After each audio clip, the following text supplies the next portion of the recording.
May I have leftovers, sir? Dragon asks. When Mechanic looks into his eyes, miracle happens. The rain was coming down in oily sheets, hissing as it hit the cracked asphalt outside Malik's auto repairs. It was past closing time, and Malik was elbow deep in the gutted engine of an old hover truck. His shoulders ached, and his hands smelled like rust and burnt oil. He didn't hear the door open over the sound of rain. He did hear the voice. May I have leftovers, sir? Malik blinked, turned, and nearly dropped a wrench. Standing in the doorway was a dragon, thin, shivering, with scales dulled to a weary gray. The creature was the size of a tall man, wings pressed tight to his back, water dripping from the edges. His claws clutched a ragged cloth bag. His voice, though oddly formal, trembled like it hadn't been used in a long while. Malik's first thought was, I'm too tired for hallucinations. His second, I don't have leftovers. I what? Malik asked. The dragon shifted awkwardly. The diner. Down the road said they were closed. They mentioned perhaps you had scraps. Oil cans, maybe, or burnt bread. Anything. Oil cans. Malik echoed. The dragon nodded faintly. I can digest metal. Or stale food. I'm not picky. Malik's gaze dropped to the dragon's eyes. They weren't sharp or hungry like he expected.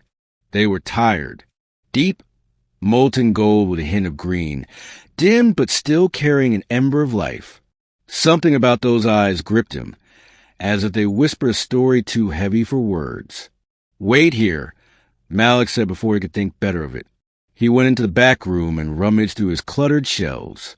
There was a half bag of stale bread from last week, a denikin of engine grease, and a few strips of scrap aluminum. He put them in a box and carried it out. The dragon looked at it as if Malik had placed a feast before a king. Thank you, sir, he murmured, crouching low to take the food. He chewed the metal with slow, careful bites, savoring each crunch. Malik watched in stunned silence. After a few minutes, the dragon stopped, claws still resting on the box. You looked into my eyes, he said softly. Malik blinked. Yeah? You were talking to me. The dragon tilted his head, water still dripping from his horns. No one has looked me in the eyes for decades. Not since the curse. Malik set the wrench down slowly. Curse. The dragon hesitated. I was not always like this. I was a man, a mechanic like you, worked in the royal hangars.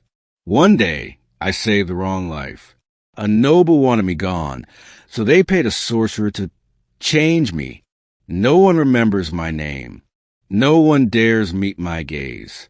They say if they do, they'll share my fate. Malik's throat tightened.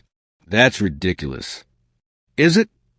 The dragon asked, his voice low and oddly gentle. And yet, you looked at me, and I feel something shift. Malik studied him closely. At first, nothing seemed different.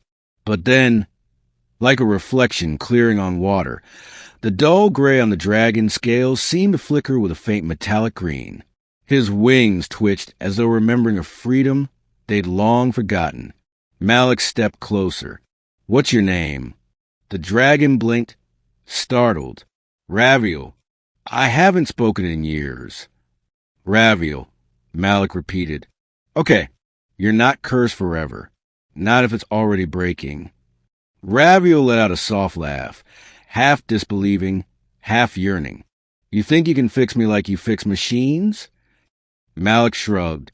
Machines, curses. Both are just problems someone built. And problems can be unbuilt.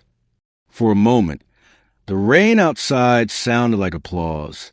Over the next hour, Malik asked questions. Raviel explained the sorcerer's spell.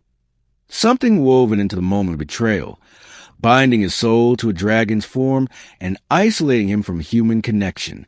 Malik, who understood stubborn bolts and jammed gearboxes, began to picture the curse like a tangled mechanism. If the spell was powered by fear and avoidance, maybe the antidote was contact, trust, someone meeting him without flinching. They worked out a plan. Ravi would come by each night after closing. Malik would talk to him, learn about the man inside the scales, and refuse, point blank, to look away. Days passed. Bread and scrap metal turned into shared tea and stories. Raviel's eyes grew brighter. His wings unfurled more often. Malik noticed the scales along his chest returning to deep green, and the curve of his jaw sharpening toward human angles. On the 10th night, the change happened. Malik was handing Raviel a mug of tea when their fingers brushed, claws against callous skin. A sound like glass shattering echoed in the air, and the dragon shape dissolved into a tall man with tousled black hair and eyes the same molten gold Malik had seen that first night. Raviel stood there, trembling, tea sloshing in his cup. "It's gone," he whispered. "The curse is gone." Malik grinned. "Told you. Just needed the right mechanic." Raviel laughed then, full and free, and for the first time in decades, he didn't feel like a monster begging for scraps. He felt human again, and in the rain outside, the world felt just a little less cursed.